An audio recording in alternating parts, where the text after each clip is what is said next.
going up. Curtain going up. Places, please. Overture, stand by. Ladies and gentlemen, she comes to you from the cornfields of Indiana. She loves the Constitution more than she likes most people. Allow me to introduce Shouse in the House.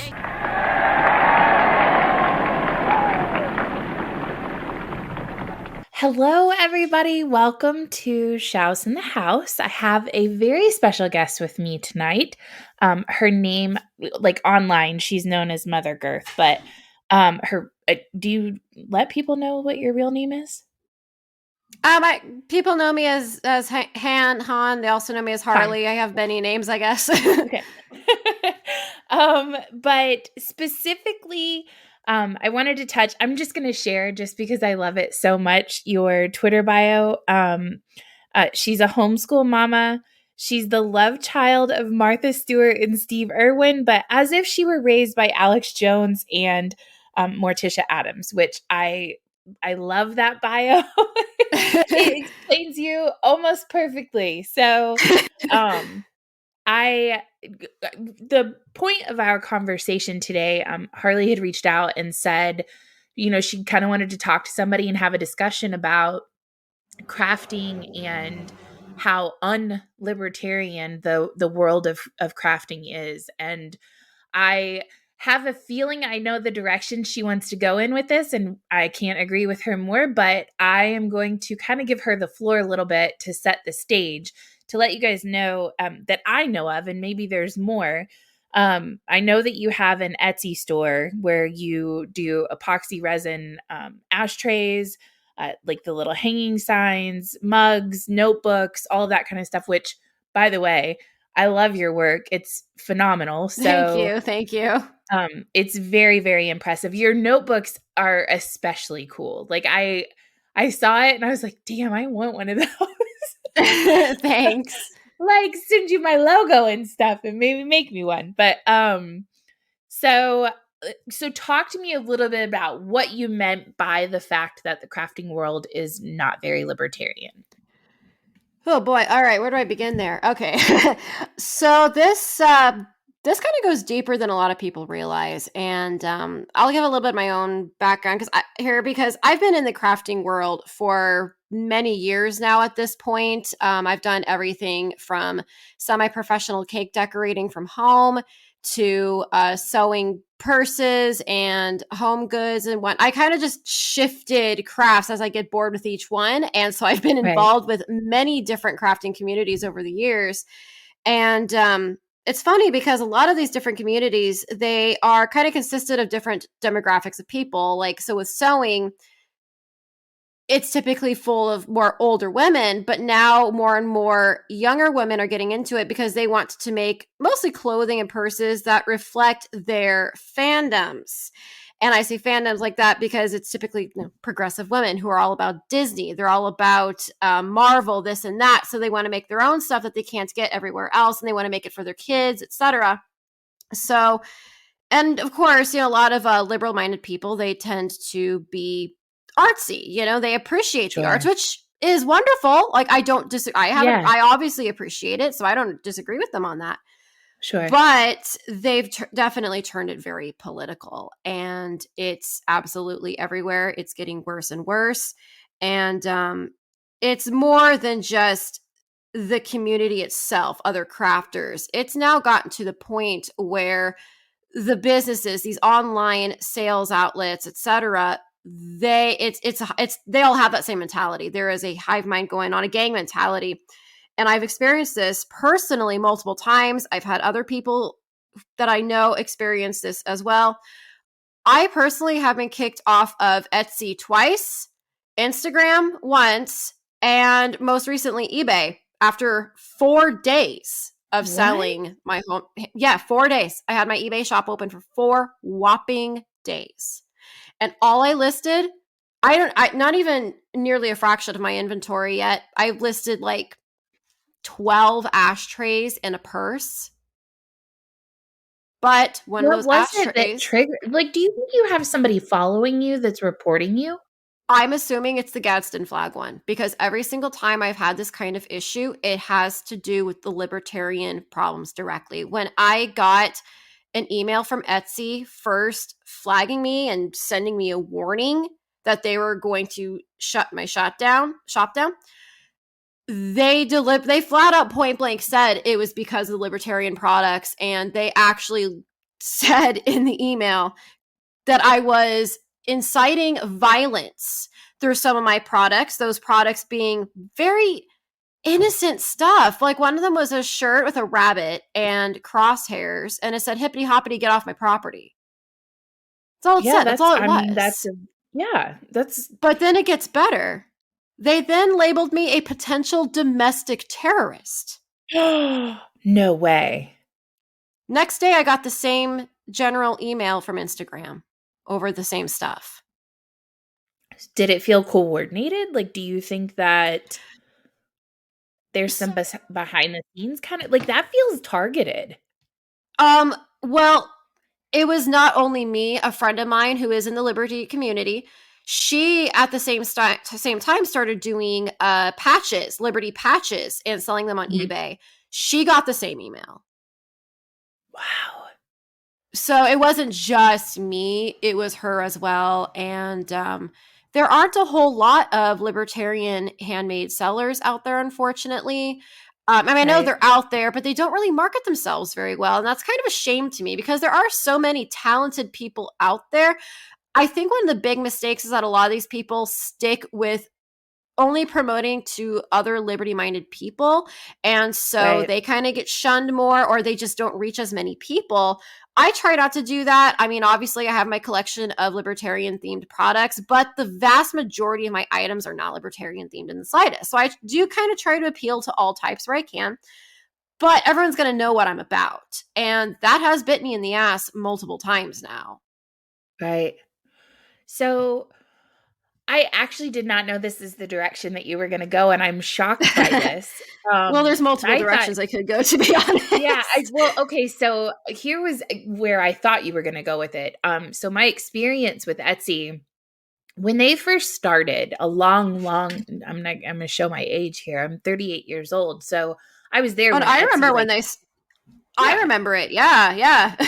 And it was all about crafters, handmade goods. It was about like the person who can't get a storefront could have a storefront for the first time. And yes, go ahead. Continue.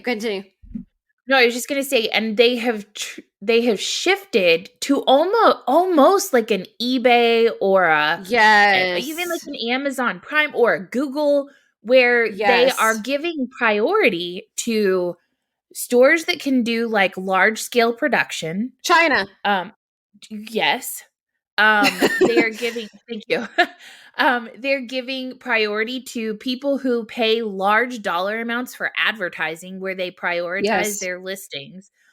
That's super frustrating because from a libertarian perspective, you should be able to let the market decide.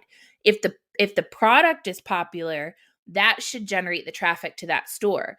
They shouldn't be giving priority to people who have the money, because then you start getting into, those aren't individuals. Those aren't handmade goods. They're not paying, $600 per click for, targeted marketing. So I thought that was the direction you were going to go in, where they have shifted so far away from, promoting the individual, the person, the creator, to what they are now. But I want to go back to what your experience is, and then we can maybe touch on that later if you want to. But yeah. Well, I mean, you're absolutely not wrong. And that does kind of go with more of my experiences too, actually. Funny enough, my parents, my mom and my stepdad specifically, they met on eBay. They were actually some of the original eBay sellers when eBay came out. That's how long I've been familiar with online seller, sites for a very long time. Right. And yes, I remember when Etsy came out, it was exactly that. It was handmade and vintage. You were allowed to sell handmade items and antiques.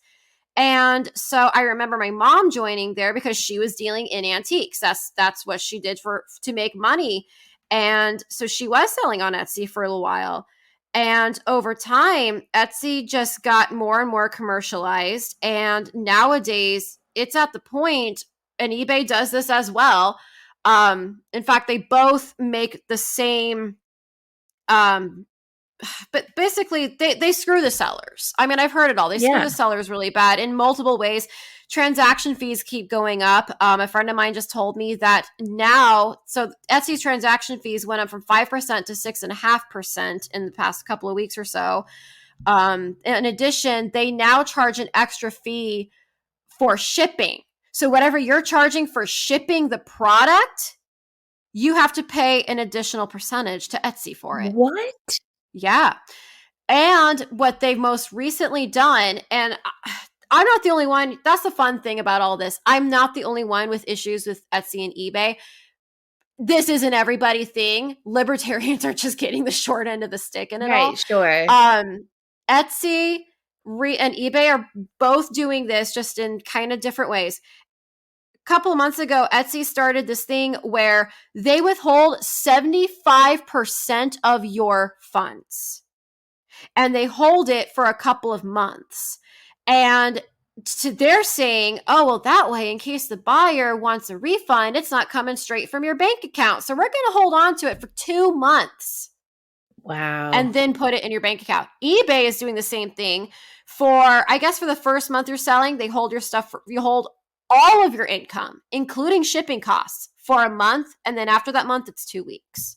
So somebody buys something from you, you have to pay the shipping costs to send it to them. And then a month later, you'll finally get paid. How is that conducive to business? Like, that's not a good... It's not.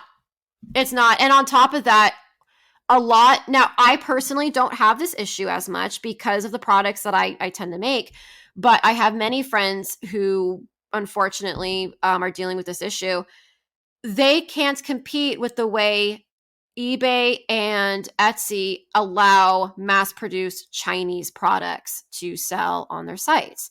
Because with Etsy, I mean, eBay, you can sell just about anything on eBay, but with Etsy, they count handmade product, like materials, crafting materials as acceptable.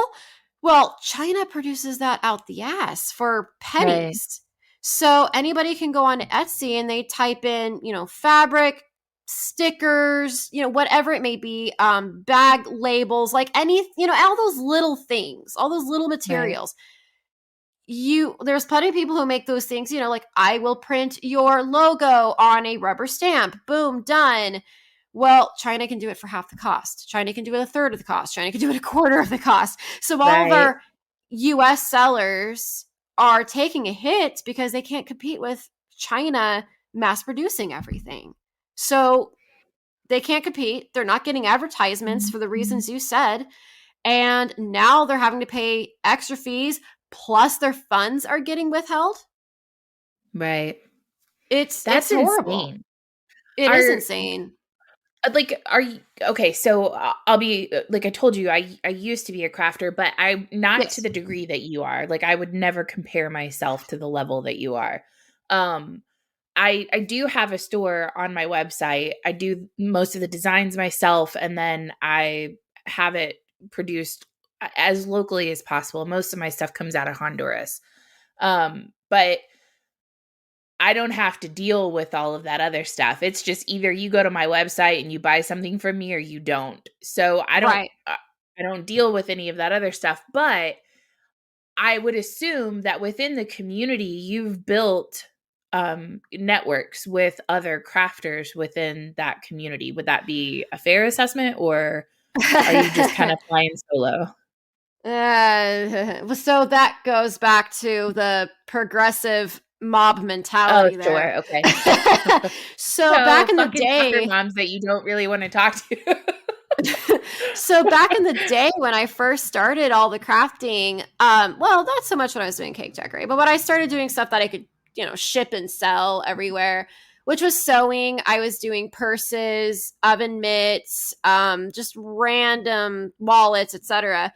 Yeah, at that point, I did have a pretty decent little community of other crafters and a network going on. I was actually at that point, this was about 6 years ago, I was making most of my sales through Facebook, of all things. I did have an Etsy shop, but it was not getting as much traffic as I was getting through Facebook because I had all these groups I could sell in. Right. Yeah. In fact, I belonged to one. There are these groups on Facebook, which I'll talk about that more because I'm working on one myself. Basically, it's just like a Facebook group, and it has about 30 or so handmade sellers and their stores, and every like 2 weeks or so they will feature their new items for that weekend, and then people can buy off of them. And I was doing really well with that, actually. And it got too political, like just this any sort of differentiation in your beliefs politically. It didn't matter the kind of stuff you were selling. If you as a person were not this diehard feminist, liberal, etc., because honestly, these groups are pretty much always ran by those type of people. Right. You were cast out. You weren't accepted in their community. You were I've seen sabotage. I have seen admins of these type of groups sabotage sellers based on their political standings just to get them out, just to get them to leave the group. And that is getting worse because I've been looking around for other groups similar, and every single one of them is so diehard left wing that they look at my products. These groups will have an application process, right? And they'll ask you, what's your oh no, they do. Well, it makes sense. It does make sense because they're trying to make sure that you're actually like a home business and not just like, oh yeah, I sold I made a necklace last month, I'm going to try to sell it. You know what I mean? So right. I get it. Yeah. And so they'll ask you like, what's your name on Facebook? So we know who you are. What kind of stuff do you sell? What's the name of your business? Do you have an Etsy? Do you have an Instagram? Where can we see your products? Things like that, which all makes sense to me. I understand that. But they take one look at Gadsden Flack and all of a sudden you're a white supremacist, Yeah. And they want nothing to do with you, and you don't get to sell anywhere, or you get kicked from the groups you were selling in.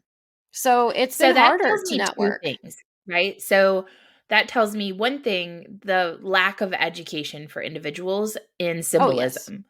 And it also tells me the lack of ability, like the hive mind or collectivism, the idea where you have to believe all the same things that we believe, regardless of what you're selling. Like, it has nothing to do with your store. It has nothing to do with your product. It has nothing to do with its viability or other people's potential interest in it. It has everything to do with whether or not they're going to like you as a person, and if you're going to agree with them when they say something to you. And that's so funny to me. Go ahead. I don't know if it's funny. Oh, no, it is funny. It's funny to me because it's so funny because these are the same type of people that go, everybody, universal income, universal health care, everyone deserves a fair chance, blah, blah, blah. Oh, you have a different political opinion. You don't deserve an income. Like, you have kids, I don't care. You don't get to sell here. Just starve. Bye. We're done with you. Like, that is what they're doing. Oh, man. It's funny. Okay, so I will say from a Facebook perspective, and just kind of, I guess, piggyback off of what you were saying, when I used to be in groups as well, and I used to sell, it's really interesting how that has changed over time and how much different my response is through Twitter versus my response through Facebook. When you look at like the way that things are curated, the way that the algorithm works, I always crack a joke and I say that on Facebook, it's people you're friends with in real life. On Twitter, it's people you wish you were friends with in real life. And you have the ability to actually curate your perfect clientele.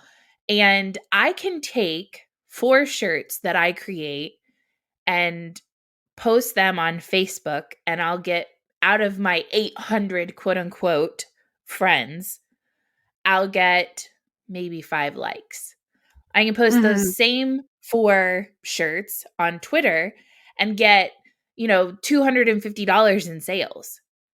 Yes. And it's like the stark contrast in people that are supposed to be your support system.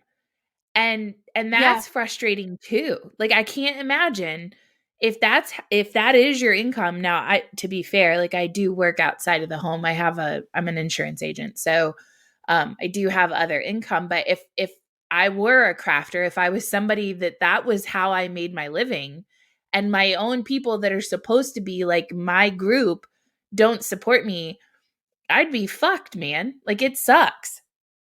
Oh no, it is hard. That's actually I've been trying to find other outlets to sell in. And I'm working on, I've been making progress with it for sure. You know, I am going to be making my own group, like I mentioned, and I actually have a lot of people who are very interested in joining as sellers and buyers already, both on Twitter and Facebook. So I'm confident it's going to do okay. Yeah. I used to belong to a group that had to basically this exact same type of thing. It had to shut down after a while, but the woman who was running it, she's amazing. Like she was just the best. She did not care what I thought, what I sold. She was like, you sell whatever you want. If someone doesn't like it, they can just shut up and leave. I really don't care. But life got crazy for both of us. And so it got kind of postponed. I messaged her the other day. I'm like, what are the chances of maybe, because the group is still there and there's still thousands of people in it. It's just archived. I'm like, well, what are the odds of maybe we bring this back to life? And she's like, honestly, I've been thinking about it. So we can maybe get this going again soon. So, I mean, there is that. That's awesome. And I am also, I've been trying to get things worked out with proudlibertarian.com. I'm supposed to have some stuff on their website as well for sale. But overall, I do get most of my sales through Twitter. And so, I mean, and it is thanks to many people who have been very supportive. And my shirts are usually the big thing. When I first released the wood chipper shirts, oh my God, like those sold like hotcakes for like a month, you know? And when AOC released her Tax the Rich $65 sweatshirts, I'm not going to lie, I'm shameless. I'm not going to lie. I quote tweeted that. Sister. Yep. I quote tweeted that and I said, you can either pay $65 to a rich politician for a dumbass sweatshirt, or you can support a struggling single mom for $25 and get a shirt that says punch government in the dick. I made a lot of money that month. Oh, I love it. It's the best thing AOC has ever done for me, to be honest. Right, for sure. I owe her that much. But yeah, a lot of my sales are definitely through Twitter and through that connection, which is beautiful to me because I feel like that's something a lot of libertarians are lacking, is that strong community. And I say that not just online in a market sense, but I mean, in general, I feel like we need to be more supportive of each other with in person, make connections with other somewhat like-minded people that you can maybe, if shit hits the fan, you can barter with them, you can team up with them, work with them, etc. A lot of people aren't doing that. And now is the time to really start doing that.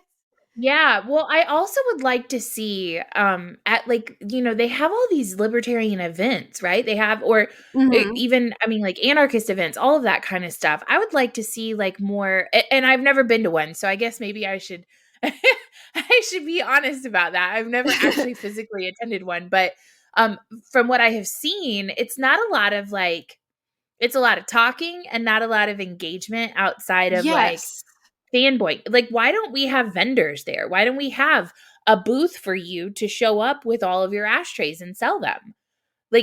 Honestly, I feel like that is actually a big problem with, I know I've never been to a libertarian convention either, to be honest. I don't really I don't call myself a big L libertarian. I never really have.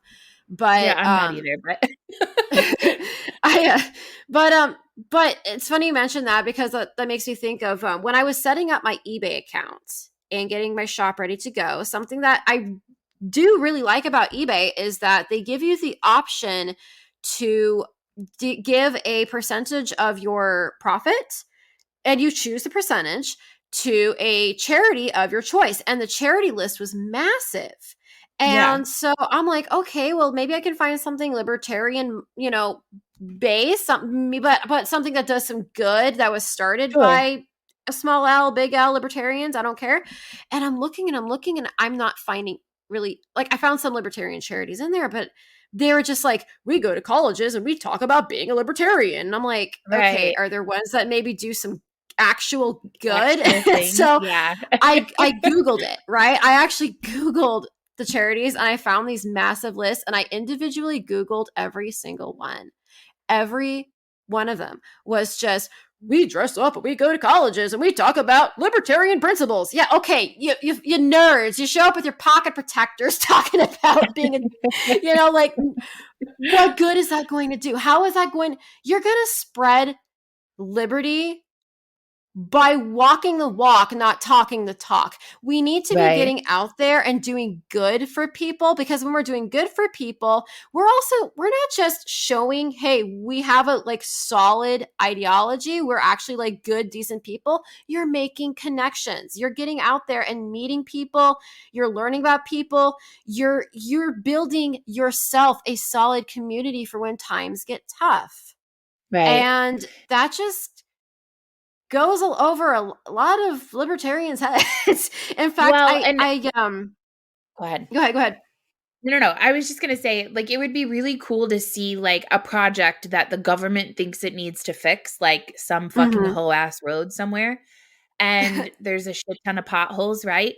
Like, start crowdfunding that, start doing it. And then you pay to fix that road. And then you put a fucking sign by it or whatever. This was paid for by this community, and start doing things and showing that we don't need the government to fix everything. I think it would be really beautiful if we started actually like putting those things into practice versus just talking about them, if that makes sense. So I agree with you. No, I completely agree with you. And quite frankly, that is something that progressives need to see from us. I have a lot of progressive friends, people that I've known for a very long time, and I'm not a dick about my politics with them. They know what I'm about. They're kind of just like, okay, yeah, she's a little weird, but her heart's in the right place, so we still like her. So they've stuck by me for years. But I see the things they complain about. I see their concerns. I see why they're not thoroughly convinced with the movement. And it is because most libertarians don't actually they just sit on their asses complaining and go, oh, I hoard guns, everything's going to be fine. Like, yeah, no, we need to see you guys actually getting out and doing good things for people, help those in need, like step up and build a community. If you have that welcome, warm community, other people are going to be drawn to you. Right. And so they're looking at us as just these angry, psychotic, and they want nothing to do with us. And that's kind of, I'm not going to lie, I feel like that's both our fault and their fault, because they're not educating themselves. They're really not. Like, they're just following whatever the hell freaking BuzzFeed or whatever tells them to think, they don't really think for themselves. But then they meet your basic average libertarian and they're just usually an abrasive asshole, and it's not convincing. So I really feel like, there needs to be more community. The best way to get our name out there and show like bartering is a good thing. Connections are a good thing. Just leaving people alone and letting them free market, let them make their own decisions and live their own lives and make their own money how they see fit. Like, it's not going to hurt anybody because they're afraid. That's what it comes down to. They're afraid of us. Right. That also really is afraid what it of is. themselves. They're absolutely petrified at the idea that they may be held accountable. They may have to compete. They may have to earn their own. They may have to rely on their own self to achieve. And they're absolutely terrified of that. They would much rather rely on someone else to take care of it for them. Our society in general has become far too comfortable with either Big Daddy government taking care of it or the you and me of the world being like, God, fuck, I'll just do it myself. Like, I'll find a way to make it work. They rely on people who have that mentality versus what they are comfortable with and what they know. A lot of these hardcore left social justice warriors, etc., they're still mentally children. That's why they're obsessed with things like Disney, Cartoon Network, rainbows and unicorns and all the kids snacks. I'm going to sit on my ass and binge watch Steven Universe with a tub of ice cream all day. Like, Oh my they're God. not adults. And when you're not an adult, you don't really, they don't know how to truly take care of themselves. They know this. They openly admit, I can't do this without government taking care of the scary stuff for me. Right. They know it. It's this they're self-aware without being self-aware. Yeah, that is a very, very good way of putting it. You had mentioned that you were working on possibly bringing back the Facebook group. Have you seen or do you have access to the new Twitter communities thing? I'm not sure what that is, to be honest. Okay, so they're beta testing a lot of different stuff right now. So they've got the downvote thing that they're beta testing. They just dropped, I think within like the last 48 hours, communities where you can create community, which to me feels very similar. You remember like the lists that people used to use all the time? I don't ever see anybody use them anymore, but it's similar, I just got but out it's one like the other day. It's still out there. It's still out there. Yeah. This is like what I guess maybe what I imagine is very similar to like a group chat, except for more open where other people can see it. So you name it, whatever, and then you add people to it and other people can say, oh, that's a community that I'd like to join online. And so at least that's what I perceive it to be. But that could be a really good source for you and other creators to be like, hey, libertarian or even just independent. Like I wouldn't even put libertarian on there, but just like independent handmade goods or, something where you can create a community on Twitter, which I think would be even more beneficial for you. Yeah, I wasn't aware. I just grabbed my phone and took a peek, and I probably just need to, I don't even have the downvote button yet, so I probably just need to update and see what pops up. Oh yeah, But see, I don't have either one of them. I'm not included in the fun beta test. Right. We're not in the cool kids club. But yeah, I know Gab. People suggested I join Gab, and I did.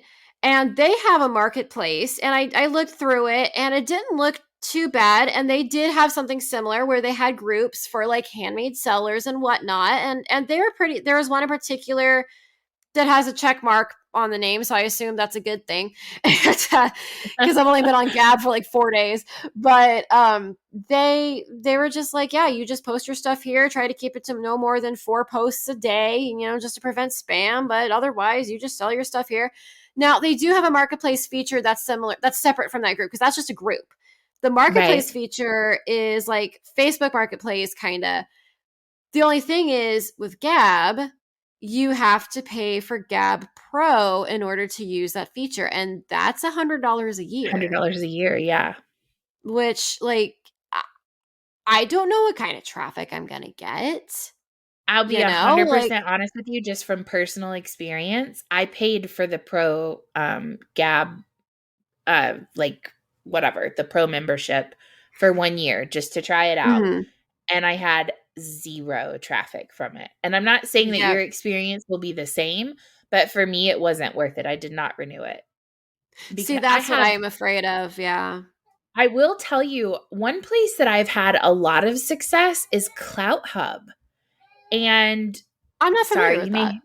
I did not put my kid to bed. I was like, oh, I'll let him stay up for another hour. So he may run in here crying here in a minute. But that's all good. I've got 2 kids. I get it.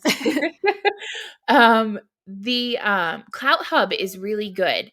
They're very well curated with like you have like the forum, and then you have like videos where you can post and it's almost like a channel, like where it's like, I don't know how to explain it. But I highly encourage you to at least check it out. I'm constantly getting followers. I've only followed 10 people on there, and I have almost 2,000 followers. And all I do is just post my crap. And so interesting. It's really good at driving traffic. So I do encourage you to at least check it out. I'll be honest, it's a bit MAGA-ish. It's like I think Clout Hub was a place where a lot of people gravitated when Twitter went through like their very first real big purge. Right.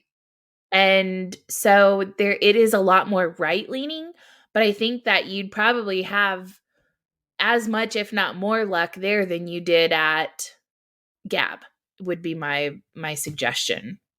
I mean, probably, yeah. I mean, so far, like, Gab hasn't been doing too. I mean, I haven't really tried very hard to sell on there just yet, just because I've been trying to focus on the Facebook group and just other stuff in Right. general. I've been experimenting with a lot of different sites. I looked into, oh my god, I tried Go Imagine, which seemed really promising until the very end, and they were shady at like it sounded great. It was like, oh yeah, we don't like Etsy, and like we've been featured on all these different major TV shows, and we're just, we only want US sellers. No, everything has to be handmade by you. If you have someone else making stuff with you, you need to have full disclosure, and our transaction Wow. fees all go towards charity. I mean, there's all these things that sounded so promising, and I'm like, okay, this sounds awesome. And so they you have to apply. You have to be like, hey, here's my shop, here's what I do. Because they want to make sure you're not from China, you're not a Chinese Yeah, mass seller. sure. And so I went through the process, and they're like, oh yeah, this is great. Well, go ahead, and here's your login info. Go ahead and get your stuff set up. So I start doing that. I get my logo set up. I get everything ready to go. I start doing my listings, and they say, you need a PayPal account to link to your shop. I'm like, oh, okay, well, I have that. So I started doing it. And then like, oh, you need a PayPal business account. Oh, well, okay, I'll do that then. Boom, done. Sure. Never mind, you also need a Stripe account. And I'm like, what? I looked all over through the FAQs and everything. They mentioned PayPal, which I knew they accepted PayPal or wanted PayPal, Right. which I was fine with, but they never mentioned Stripe. So I look at Stripe. I'm like, okay, I guess I'll look into that. They want you to be a full registered with the IRS, like professional business, in order to have a Stripe account.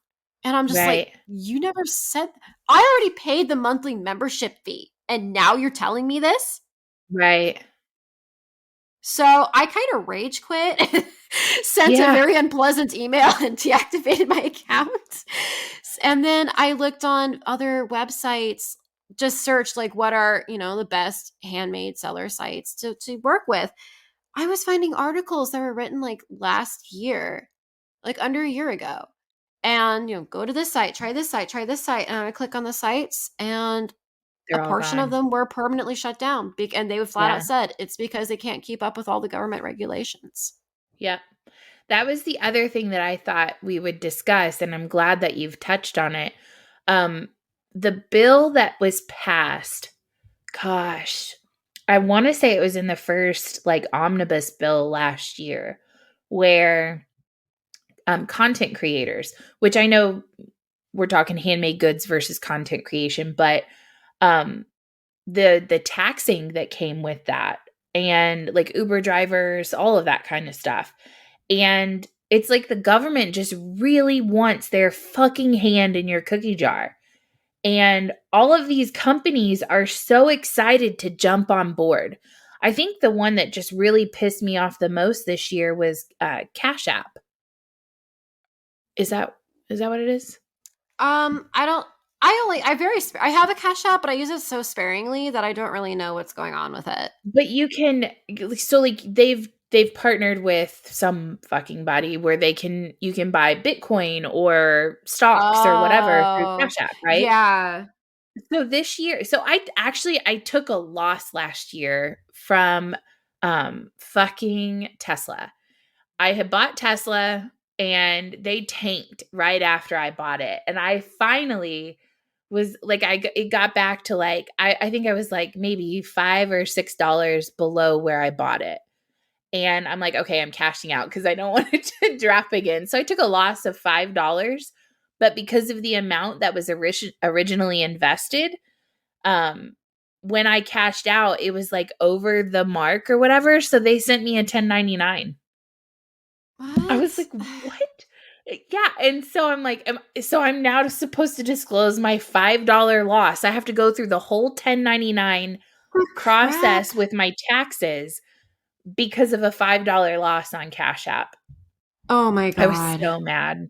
And then today I went and registered my new car. Not that you really want to know this, but um it's not a new car. It's a 2009 vehicle. Like it's not new. And Right. so I'm like, okay, the registration on this is not going to be very much, which by the way, I really hate paying registration taxes to the government. Oh my God. And Oh my God, I know. so I'm sitting in the DMV and she tells me it's going to be $250. And that Oh, only covers jeez. me until October. And then I have to renew again for the year 2022, 2023. And I was Oh my like, God. motherfuck, why is that so much? So I sit down and I look at it. Well, I bought the car in Kentucky, but I live in Indiana. So there's this huge line that's like 170 something. The actual registration fee was $35. And then I had to pay like a $77 like titling transfer fee. And then I had to pay 170 something dollars in taxes. Oh And I my was God. like, what? And so I had to pay taxes on the vehicle in Kentucky when I bought it, and then turn around and pay more taxes in Indiana just to register it. I like, my blood was boiling. I was like, I'm running for governor, and my first act as governor is going to be an executive order. No, no payroll taxes, no homeowners taxes, no. I'm just going to run on zero. I'm going to write an executive order. The only tax you pay is a flat 10% sales tax. And if the government cannot pay for what they want to, they're going to have to find a way to crowdfund it outside of that. That's the only tax that anybody has to pay is on the goods that they purchase. That's it. It's all I mean, it's like you said, they just have to have their hand in everything. It's absolute insanity. In fact, one of the, I mentioned, the group that I first started selling in when I was sewing, again, I'm gonna go back a little bit to how so many websites were shut down that I had Yeah, mentioned. yeah. I'm sorry. I totally went off on a No, no, no, tangent. no, no, no, no, I'm so because this all sorry. kind of this all no, because this all kind of connects to it. So you're fine. Um, these websites are all ran by progressives, right? Right. And they're the ones sucking government dick on a regular basis. They're the ones saying Right. we need higher taxes, we need to cover this, we need to take care of that. But then they're just shooting themselves in the foot and they don't realize it. And they honestly don't care. They want it for everybody else but themselves. One of the reasons why I left that group, the very first group I was selling it on Facebook like that, was because the girl that started, she was a friend of mine, not anymore. And she was so anal about, oh, make sure you have your permits to sell and make sure you're legally allowed to, legal, legal, legal, legal, legal. And I'm sitting there going, Mitch, you are purchasing copyright infringement fabric and making your money with that. You are literally illegal. All of your products are illegal, but we're supposed to fucking make sure we're aligned with the government. Right. And I called her Exactly. out on that. She got so goddamn pissed. I'm like, where am I wrong? Where am I wrong? Like, tell me. Copyright infringement laws are one of those really random things that I know like the back of my hand. Right. Because I've worked in so many different crafty fields here. But they don't Well, yeah, I mean, like they don't Cricket and all of care. that stuff, every time that they make like a shirt that has Disney on it or whatever, Mm-hmm. Disney could sue you if you sell that for a price. Oh, yeah. So like a lot of people don't realize how these laws work. Now, I can't think of the name. There's like a specific clause and I cannot think of what it's called right now.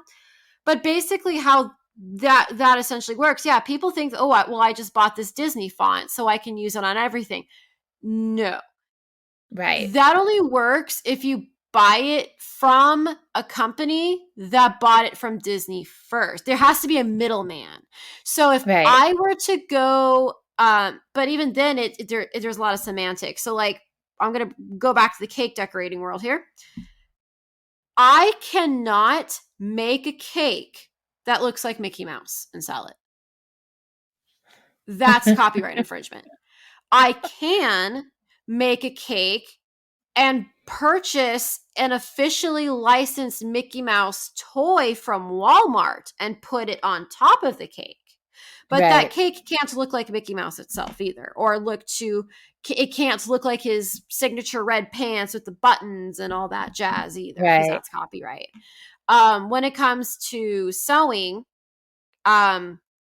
basically, there are a lot of indie fabric printers, and they're all doing fandom shit. Look at this cute little anime style supernatural fabric and all this shit. That's what they do.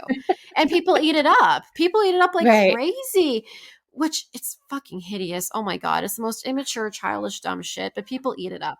And, but all Oh of it's shit. but that's where the money is, All the because weebs the are people gonna come after us, Harley. They're gonna be mad. Well, no, for me, it's not so much the style as much as the pattern just looks, Right. it's just, the pattern itself just doesn't look good. That's more what it is. But again, it's typically these progressives that are sewing. So they're making these fabrics that cater to their wants, and they want Disney, they want Marvel, they want Star Wars, they want Cartoon Network, they want Right. copyright. And so that's what they print and sell. They don't have the legal right to do that. But So they do it anyway.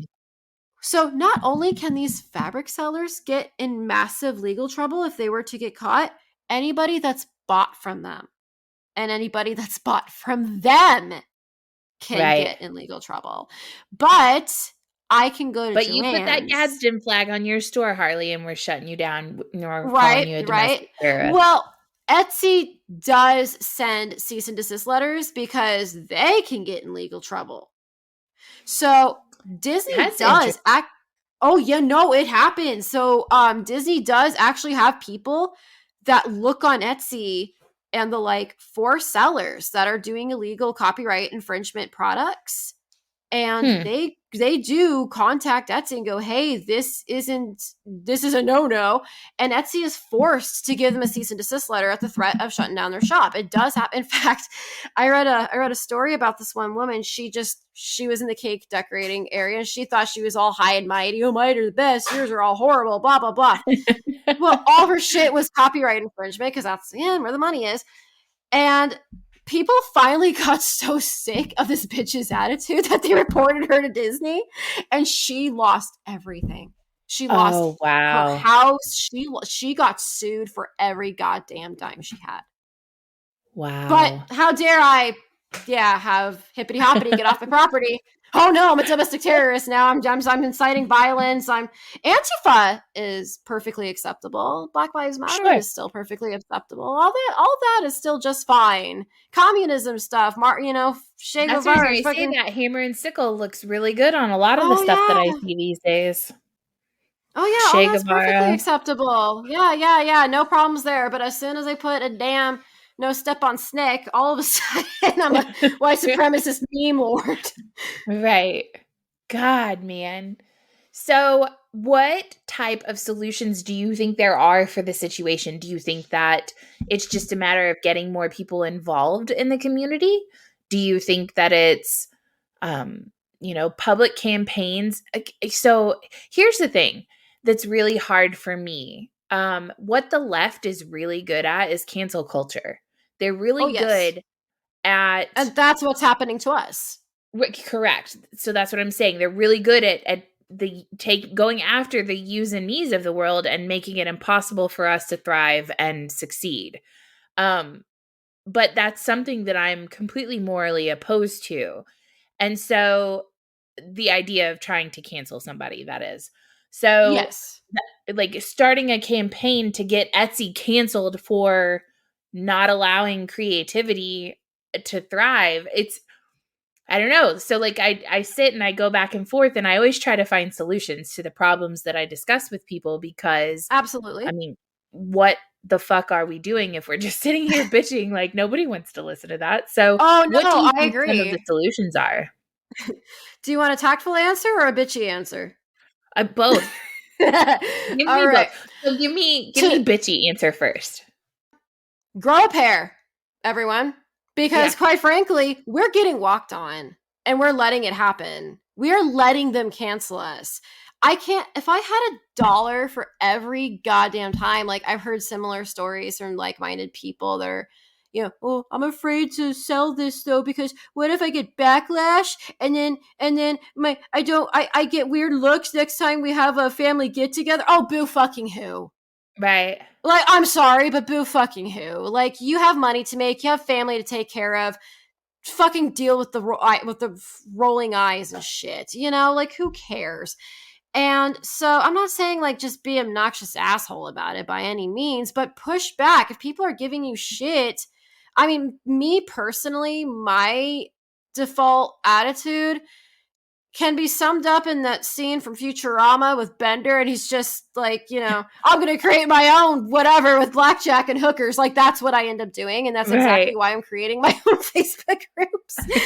Now, and so that's kind of like my start, right? Because I can't just create a whole new Etsy. I have my limitations. Financially, I'm disabled. I can't just go out and create a whole new libertarian farmer's market type thing. Like, I'm limited. So what I can do is create an outlet for other people like me to sell. But even then, as you said, I'm not trying to cancel either. That's not what So when I created this group, it's not quite published yet. I'm working on the application process and everything, but I have publicly talked about it on Twitter and Facebook. And I flat out said, like, my rule is, I don't care what your political standing is. I don't care what you believe. I don't care what you want to sell. I'm going to have some limitations, like obviously like no pornographic stuff, like things like that. But if you want to sell fuck Trump stuff, I don't care. If you want to sell Let's Go Brandon stuff, I don't care. You sell whatever the hell you want. If you're going to cry about it and, what if I'm offended, I'm going to kick your ass out. Yep. Because I'm not, we're all people. We're all just trying to survive in hard times here.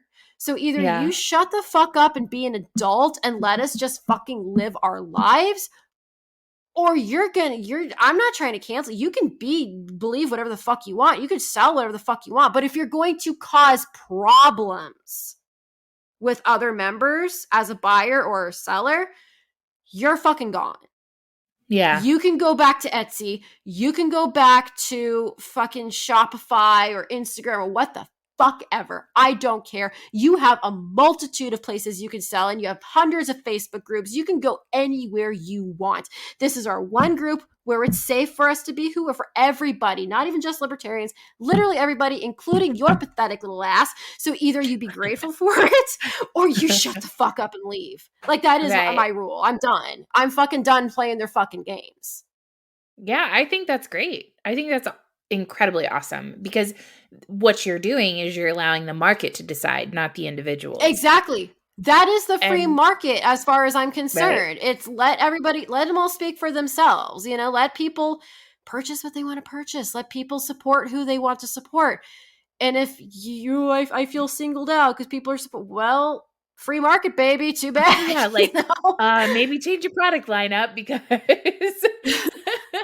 oh shit. That's where, God, man, that would be a hard conversation to have. Well, why am I not selling anything? Because your shit sucks. No, I'm just kidding. Because you're unbearable. But, oh God, no, that is, I'm not going to lie. I have had to have that conversation with many people, actually. Yeah.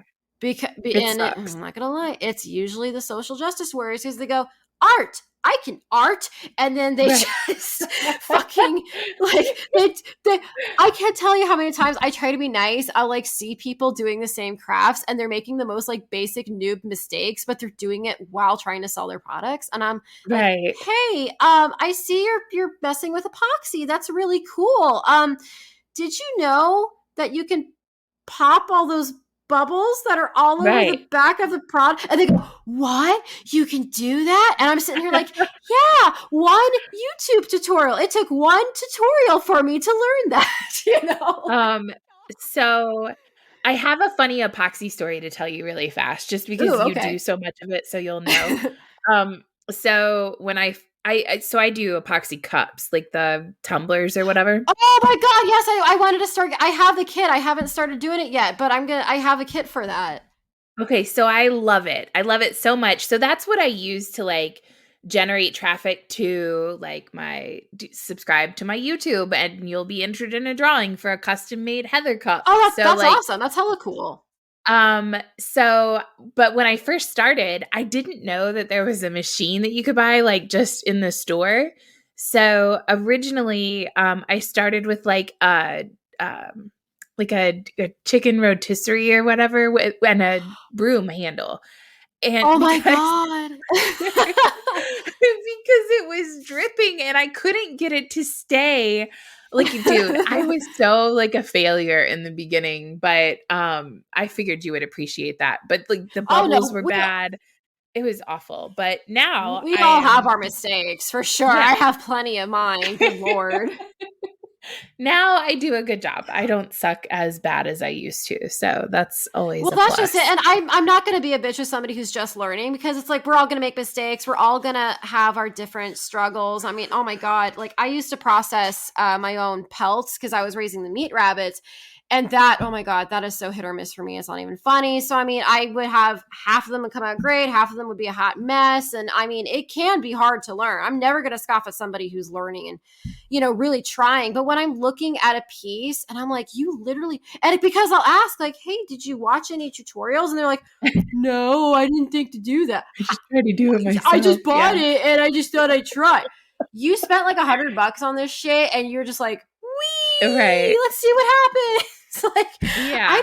I don't know. Maybe it's gotten so expensive too. Oh my God. And maybe it's the Jew in me, but I'm too cheap to just buy materials and be like, let's fucking see what happens, and not like try to do it right. Oh, that's so funny.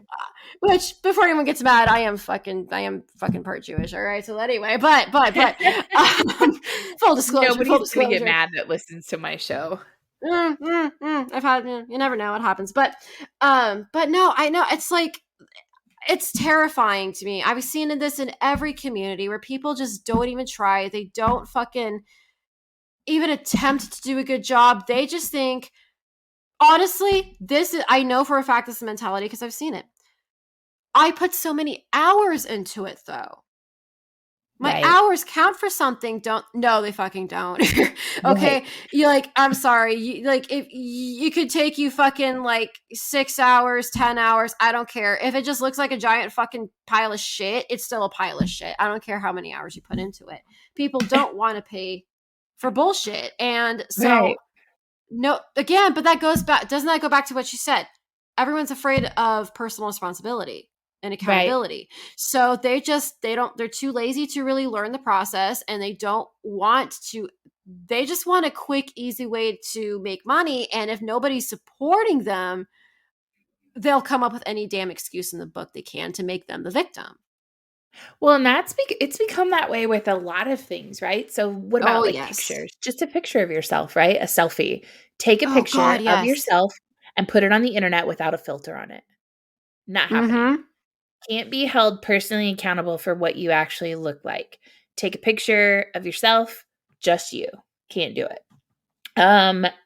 OnlyFans. OnlyFans is and I know there are some people who do it, and if that's your thing, go for it. But for me personally, I see that as a really easy way for people to be like, oh, well, I'll just show my tits and make money, and then I don't have to work. But then they get mad if people aren't paying them more.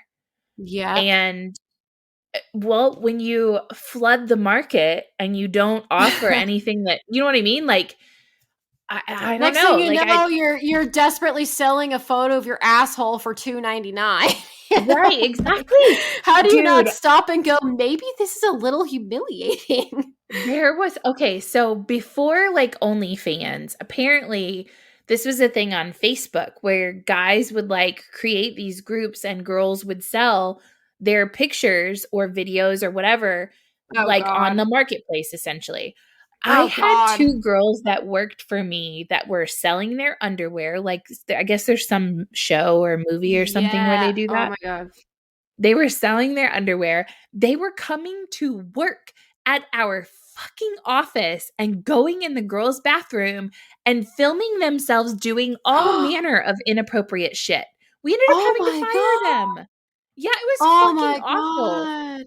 Why can't you just do that in So your own fucking home? What the shit? I know, like, don't tell anybody. Like, why did you turn this into a work Right, event? Like, right. Why would you why did tell that? anybody that's such oh my god, what the good lord. Yeah, and they just thought it was the coolest thing ever. And they're, Oh like, my joking god. about it in front of our boss, and finally he's like, "Hey, I need you to go write them up." He goes, "I can't do it. I can't be in the room." I'm like, Yeah, "What? I'm not seriously. fucking writing. I'm not going to have this There's conversation." people there's no ethic, there's no work ethic. Like people are Right, legitimately I mean, and that's not to say as a whole because I do see it I mean like of any political standing, progressive, whatever, there are plenty that who really truly love and appreciate whatever art they decided to tackle, and they do such incredible jobs. And I'm like, my god, like I look at it, and I'm just like, shit, I aspire to be like that someday. If anything, because good God, right. but that's so far and in between. Everyone else is just. We look at me and my fucking macaroni art, and I mean, it's that immaturity again. It's like, well, but I worked so Right, hard on it, mommy. Don't you like it? Won't you buy it for a quarter? Like, right. no, little Jimmy, it looks like shit. I'm sorry. Like, Yeah. but but that's when they fucking boo. But that's also where cancel culture comes from. As soon as they have somebody that's different from them, and especially if they're more talented than them, they make better products than them. They don't want that competition. So they'll call you a white supremacist. They'll call you a domestic terrorist. They'll call you this. They'll call you that because they want progressives have a knack. They tend to uplift and support anything. Garbage. No absolute garbage, well, because oftentimes it hits too close to home with them. And so they're just hyping themselves up, hyping each other up because that's all they've got. Honestly, like they know deep down their work is shit and they don't want to actually put in the effort to do more. So they form their little cliques where they can just have their bullshit, and anybody else that comes in that's maybe more skilled than them, that's a threat. And so they'll push you away and try to cancel you. I mean, you know what this makes me think of? I'm sure you've seen it.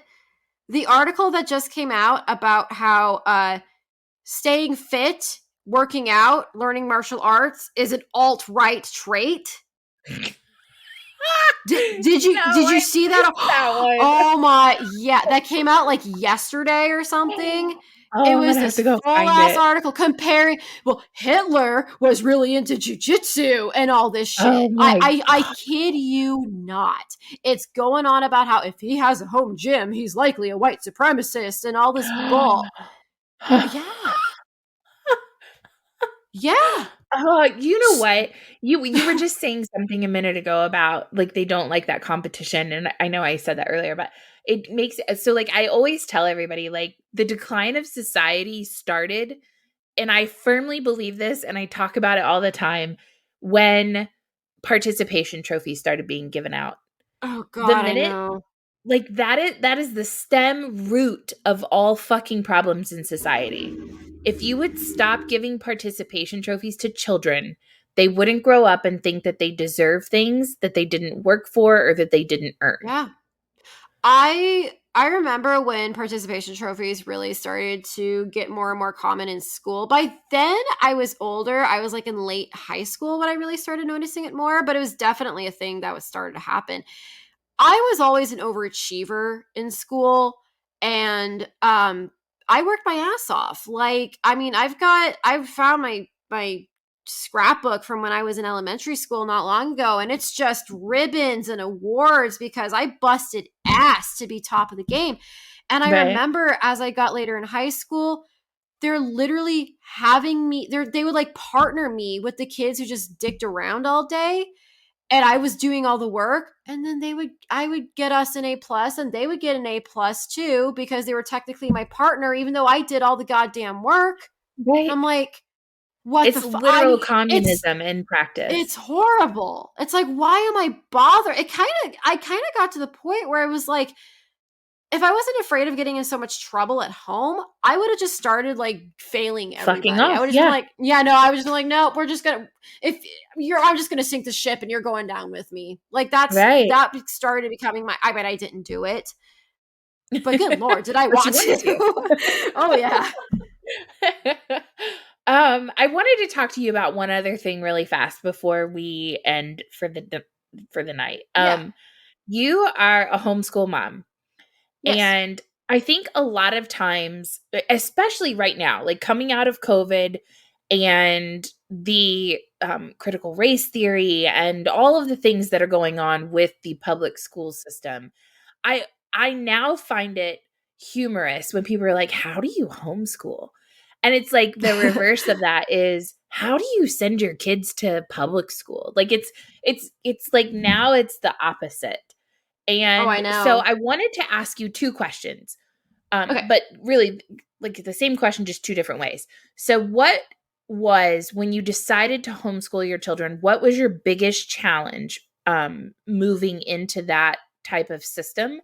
And then what do you feel like your results have been? Like, what do you think your children have gained by being able to be homeschooled with their mom? All right. So, to answer the first question, to be honest, there never really was that kind of a transition. I knew I was going to homeschool my kids before I even had kids because I went back and forth homeschool, public school, charter school, blah, blah, blah. And everything government controlled, it was hell. I mean, absolute everything you can imagine. Pedophile teachers, death threats, rape threats, teacher bully teacher. I had one teacher that would this was a ceramics teacher, for God's sake. I started my school year about 3 months as a new student, 3 months into the year. So there were assignments I didn't do for ceramics because I wasn't a student. Right. And she just had to stick up her butt since day one. She hated me. She would smash my work in front of me and tell me that my work was hideous. And so I was like, yeah, she started sending the massive football players to come find me at lunch and threaten me to come into class. I mean, What? just that's only a fraction of the hell Fraction. stories I have. So by the time, I mean, it got to the point where in the middle of my second year high school, I was coming home to my stepdad every day, bawling my eyes out, like, please don't make me go back. Just begging him, don't make me go back. I can't keep doing this. And so I went to an independent charter program where basically they would give me all my work in a month in advance, with the exception of a couple of classes like Spanish. You can't really learn Spanish from a book only, so I did Right. have to go to a Sure. Spanish class, but that was 2 hours out of a whole week, and I would Yeah. come in weekly and we would check everything, check out my progress throughout every week. I graduated that school with the highest scores the school had ever seen. I was so much more comfortable just doing things at my own pace Right. and not having to worry about threats, not having to worry about teachers picking on me. My teacher, whenever I only saw her, I will never forget her name. Her name was Mrs. Gist. She was my senior year main Wait a teacher. minute. Her name was Mrs. Jizz or Gist. okay. like the gist of things. God. Okay, gotcha.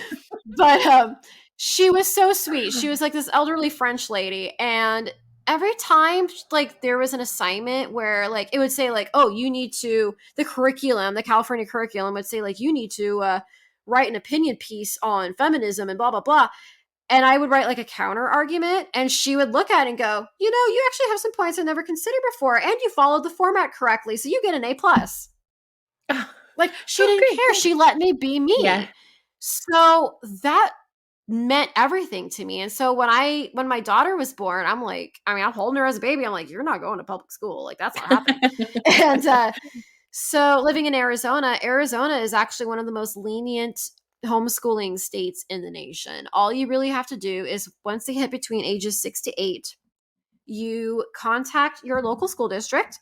You fill out a form basically just saying yeah, I'm going to be homeschooling my kids and I promise to teach math, science, blah, blah, blah.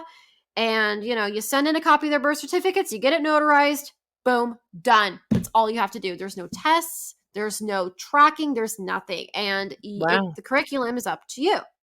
So it's extremely lenient, and I love that. So the transition, there really was no transition. It was just smooth sailing, just getting right into it. And when my kids were toddlers, But at that point, I was doing flashcards with them. I was reading to them every day. So we were already kind of doing light school stuff pretty early Right. on. As far as what I feel like they've benefited from, being here at home, a lot. I mean, I have an 8-year-old little boy who can play several songs on a guitar, make paintings, has sold a couple paintings, is not fully fluent, but pretty good in American Sign Language. And if I tell him, hey, go get in the kitchen and start make up some tacos, he can go do it.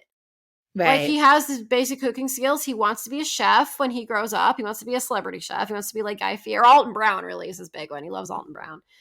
He is this walking encyclopedia. He is just full of knowledge, just loves and appreciates. This is one of my favorite things about public school versus homeschool. He's not subjected to constant media. Right. He's not, they do watch some TV, sure. We have like Netflix, we have Discovery Plus, etc. But he's mostly watching like sort of Bear Grylls. He's watching Alton Brown, he's watching Nate. I'll tell him, like, yeah, Gabe, you can pick whatever show you want, and he'll pull up like 72 Most Dangerous Animals or something. He loves to learn. He's not getting all this video game bullshit. He's a healthy kid because he's smart. He's like, no, I don't want to eat junk food all day. I want to be healthy, and I want to learn how to cook healthy because I want to be a chef, and I want to be the best chef out there. Like, his goals are strong. They're not, I want to be a YouTube game streamer or some shit. Like, he wants good, hearty goals. He wants to be a farmer. He wants to do all these amazing things. And so that's one of the benefits I really love is, he still plays with kids. Like, he's not isolated. My kids have friends. They play with their friends frequently. So that's not a problem. But he's not having to deal with public school drama. He's not deprived of his passions. When you're in public school, you're following state curriculum. You're being told this is what you're going to learn. This is how you're going to learn it. And this is when you're going to learn it.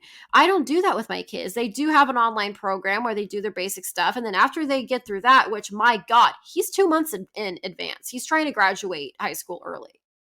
Right. And everything else, it's extracurricular stuff pertaining to what he wants to be when he grows up. And then my daughter has special needs. She has speech delay and coordination issues. Sweet as can be. She is the most loving, pure, just uplifting, sweetest thing on the planet. Her dream for the past 5 years has been to be a holistic doula. She wants to take care of babies when she grows up. She wants to take care of pregnant moms. And that's her focus. She's so nurturing. But because she's petite and struggles to talk, if I stick her in public school, she's going to be a target. Oh, yeah, for sure. I know this. She can't she can hold a conversation now for sure. But if she's really worked up, if she's really hurt and she's crying, it's hard to understand what she's saying. Yeah. And she's aware she has issues and she gets a little shy sometimes. And I just know that not just students, but teachers, because look at how often we find pedophile teachers in the public school system. Someone's going to take advantage of her. I just know it. Or I'm not subjecting her to that. Like lack of patience. Like, I'm not disagreeing with you about pedophilia, but teachers are so overwhelmed with their class ratios and stuff like that. The amount of attention, your daughter's intellect is on level with, her classroom, but she may need a little extra help with, reading or whatever it is. I'm just using that as an example, but right. It would be the teacher will not have the time and won't want to take the time to do it. And that will be a huge disadvantage for your daughter. And that is a big thing for her. Cause like reading, she's actually a phenomenal reader. She will sit there and read like novels out loud. And she loves to read. She's always been a bookworm, but because of her, hand coordination issues, that's actually why my kids started getting into sign language partially. She can write, but it is sloppy. She practices her handwriting every day, but it does take her a little longer to write, because it makes her a little nervous. And so I know a lot of teachers would lose patience with her for that alone. And now I have a brother with autism, a younger brother, and I've seen the special needs classes. Like, let's say she got put into a special needs class. For sure. Her diagnosis is so uncommon. A lot of people don't even know what it is, and they're not going to know how to help her. They're going to be busy handling other special needs kids, all with their own unique individual struggles. Right. It's going to be hard to really understand her and what she needs. Here, she's comfortable. She's confident. Every time she does her language arts work, because I use time for learning for their language arts, math, and science. Well, part of their science. And she flies through her language arts. Like, she nails it. But she does kind of struggle a bit with math, Right. And so I can make it fun for her. I can help her, and I can make it goofy, and then she's laughing and she's doing better, and then it's starting to click, and she's, thanks, mommy, so much. You're so fun when you help me. I love it. And she's not going to get that in public school. Oh, no, she's not. Yeah. So, honestly, I could go on all day about the advantages, but that would be an entire episode on its own. Yeah. And maybe we should do an episode of that where you talk about like setting up the curriculum and that kind of stuff. I've wanted to do a homeschool episode with somebody for a while now. I just haven't found anybody who, and I would be more than happy to. I'm actually working on starting a homeschool themed podcast. Oh, awesome. Yeah. So I would be more than happy to do that for sure. Okay, cool. Well, we'll talk about that in the future then. I will let you go. I've had you for almost an hour and 20 minutes. My husband asked me, he was like, how long do you think you're going to be? And I was like, well, the topic that we want to discuss. I know. Maybe and like I'm a very passionate to person, so I tend to just blah, blah, blah, blah, blah, I keep and I was going. like, but it's two females that are both crafters and liberty-minded individuals. Right. So probably going to go for a while. So anyway, yes. I really appreciate you coming on with me, Harley. Thank you so much. Thank you for sharing your story. I hope we see some change from this. I can't wait to see what you do as far as building a community of handmade craft creators, things like that, that are good with living and letting live and letting the free market decide whose products win. So thank you again for joining me. I will have this up maybe tonight, depending on how the internet goes. But for everyone else, you guys, tell people where they can find you. Tell them where they can follow you. All right. So I'm pretty much everywhere now, but on Twitter, you can find me. My @ is Duality of Han, HAN, and also known as Mother Girth. I do have my Etsy shop in my bio. However, I have it deactivated right now because I'm trying to shift to something else, and I'm so damn tired of Etsy's bullcrap. So, but I do post my products on there. I've been posting them on Minds. I've been posting them on Gab. And I am on Facebook as well, Instagram. Those all have the same. They're Mother Girth. So actually my Instagram is on private now. But if you see in my products, please just DM me directly. And I'd rather just keep it away from Etsy and all their damn fees. So yeah, that's really the main places where you can find me for right now. Awesome. Ma'am, thank you so much. You take care and have a good night. You too. Thank you so much. Good night. You're welcome.